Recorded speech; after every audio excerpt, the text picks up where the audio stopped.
അസ്സലാമു അലൈക്കും വറഹ്മത്തുള്ളാഹി വബറകാതുഹു. ദുൽഹജ്ജ് മാസത്തിലേക്ക് നമ്മൾ പ്രവേശിച്ചിരിക്കുകയാണ്. ഈ ദുനിയാവിൽ ഒരു വിശ്വാസിക്ക് ലഭിക്കുന്ന ഏറ്റവും മനോഹരമായ 10 ദിവസങ്ങൾ. റസൂലുള്ളാഹി സ്വല്ലല്ലാഹു അലൈഹി വസല്ലം പറഞ്ഞതുപോലെ ഒരാൾ ചെയ്യുന്ന കർമ്മങ്ങളിൽ അള്ളാഹുവിന് ഏറ്റവും ഇഷ്ടപ്പെട്ട ഒരു സമയം ദുൽഹജ്ജിലെ ആദ്യത്തെ 10 ദിവസങ്ങളാണെന്നുള്ളതാണ്. അത്രയും ശ്രേഷ്ഠകരമായ ഒരു സന്ദർഭമാണ് നമുക്ക് ലഭിച്ചിട്ടുള്ളത്. നമ്മൾ ചെയ്യുന്ന ഓരോ നന്മക്കും ഒരുപാട് പ്രതിഫലം കിട്ടുന്ന ഒരു സന്ദർഭമാണിത്. നമ്മളുടെ ജീവിതത്തിൻ്റെ ഒരു ഒഴുക്കിൽ നമ്മളിങ്ങനെ മുന്നോട്ട് പോകണം.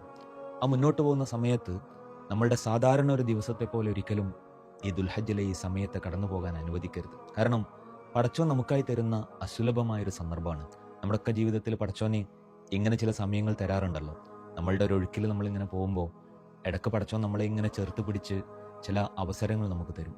ഒരുപാട് നന്മകൾ നമ്മളുടെ ജീവിതത്തിലേക്ക് ചേർത്ത് വെക്കാനുള്ളൊരു അവസരം. ദുൽഹജ്ജ് 10 അങ്ങനെ ഒരു അവസരമാണ്. നമ്മൾ എന്ത് നന്മ ചെയ്യുമ്പോഴും അതിനൊരുപാട് പ്രതിഫലം കിട്ടുന്നൊരു സമയമാണിത് എന്നുള്ളതാണ്. കാരണം അത്രയും പ്രിയപ്പെട്ട ഒരു സന്ദർഭമാണ്. എന്തുകൊണ്ടാണ് ദുൽഹജ്ജിലെ ആദ്യത്തെ 10 ദിവസം ഇത്ര ശ്രേഷ്ഠകരം? പണ്ഡിതന്മാർ അതിനെ വിശദീകരിക്കുന്നത് ഉമ്മഹാത്തുൽ ഇബാദാത്ത്, എല്ലാ ഇബാദത്തുകളുടെയും പ്രധാനപ്പെട്ട ഇബാദത്തുകളൊക്കെ സംഗമിക്കുന്ന ദിവസങ്ങളാണിത്. നമസ്കാരമുണ്ട്, നോമ്പുണ്ട്, അറഫ നോമ്പുണ്ട്, ഹജ്ജ് കർമ്മങ്ങൾ നടക്കുകയാണ്, സാമ്പത്തികമായി ധാരാളം ചെലവഴിക്കുകയാണ്, ഹജ്ജിന് വേണ്ടിയിട്ടും മറ്റൊക്കെ ധാരാളമായി സമ്പത്ത് ചെലവഴിക്കുകയാണ്, ബലിയർക്കുകയാണ്. ഇങ്ങനെ തുടങ്ങി ഇസ്ലാമിലെ അനുഷ്ഠാന ആരാധനാ കർമ്മങ്ങളെല്ലാം സംഗമിക്കുന്ന ഒരു 10 ദിവസം. അങ്ങനെ ഒരു സമയം വേറൊരു മാസത്തിലും ഇല്ല. അതുകൊണ്ട് ഈ ഒരു സന്ദർഭത്തെ അള്ളാഹു ഏറ്റവും ഇഷ്ടപ്പെടുകയാണ്. ഹജ്ജ് ചെയ്യുന്നവർക്ക് മാത്രമല്ല, നമ്മുടെ നാട്ടിലുള്ള ആളുകൾക്കും പ്രതിഫലങ്ങൾ ധാരാളമായി വാങ്ങിക്കൂട്ടാനുള്ള ഒരു സന്ദർഭം കൂടിയാണ്. ഏതുപോലെ റമദാനിലെ അവസാനത്തെ 10 രാവുകളെ പോലെ പണ്ഡിതന്മാർ പറയുന്നുണ്ട്, രാവുകൾ പരിഗണിക്കുമ്പോൾ ഏറ്റവും ശ്രേഷ്ഠകരമായ രാവുകൾ റമദാനിലെ അവസാനത്തെ 10 രാവും, പകലുകൾ പരിഗണിക്കുമ്പോൾ ഏറ്റവും ശ്രേഷ്ഠമായ പകലുകളുള്ളത് ദുൽഹജ്ജിലെ ആദ്യത്തെ 10 പകലുകളുമാണെന്നുള്ളതാണ്. അതിലേറ്റവും നല്ല രീതിയിൽ കർമ്മങ്ങൾ ചെയ്യുക. എന്താ ചെയ്യേണ്ടതെന്ന് ചോദിച്ചാൽ, നമ്മൾ ചെയ്യുന്ന കാര്യങ്ങളിലൊക്കെ കുറച്ച് വർധനവ് വരുത്തുക. സുന്നത്ത് നമസ്കാരങ്ങളായി, അതുപോലെ തന്നെ ദിക്റുകളായി, സ്വതക്കകളായി, സേവനങ്ങളായി, ദീനീ പ്രവർത്തനങ്ങളായി, എന്തൊക്കെ നമ്മൾ സ്പെഷ്യലായിട്ട് എന്തെങ്കിലും ചെയ്യാൻ പറ്റുമോ അത് ചെയ്യാൻ നമ്മൾ ശ്രമിക്കുക.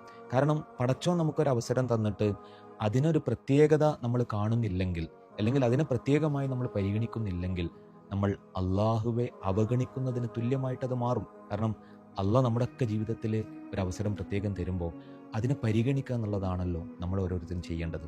അതുകൊണ്ട് ഈ ദിവസങ്ങളിലൂടെ നമ്മൾ കടന്നു പോകുമ്പോൾ നമ്മൾ മറ്റു ദിവസങ്ങളിൽ ചെയ്യാത്ത എന്തെങ്കിലും ഒന്ന് അധികം ചെയ്യുക.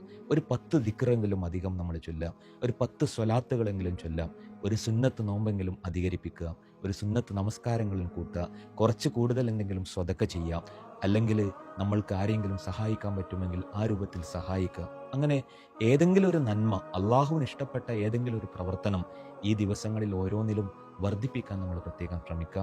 അങ്ങനെ ഒന്നുമില്ലാതെ ഈ 10 ദിവസങ്ങൾ കടന്നുപോയാൽ അള്ളാഹുവെ നമ്മൾ അവഗണിച്ചതിന് തുല്യമാകും, ജീവിതത്തിലെ വലിയൊരു നഷ്ടമായിട്ട് മാറും. അള്ളാഹു സുബ്ഹാനഹു തആല ഈ തന്ന അവസരത്തെ ഏറ്റവും നന്നായി ഉപയോഗപ്പെടുത്താൻ നമുക്കൊക്കെയും തൗഫീക്ക് നൽകി അനുഗ്രഹിക്കുമാറാകട്ടെ. അസ്സലാമു അലൈക്കും വറഹ്മത്തുള്ളാഹി വബറകാതുഹു.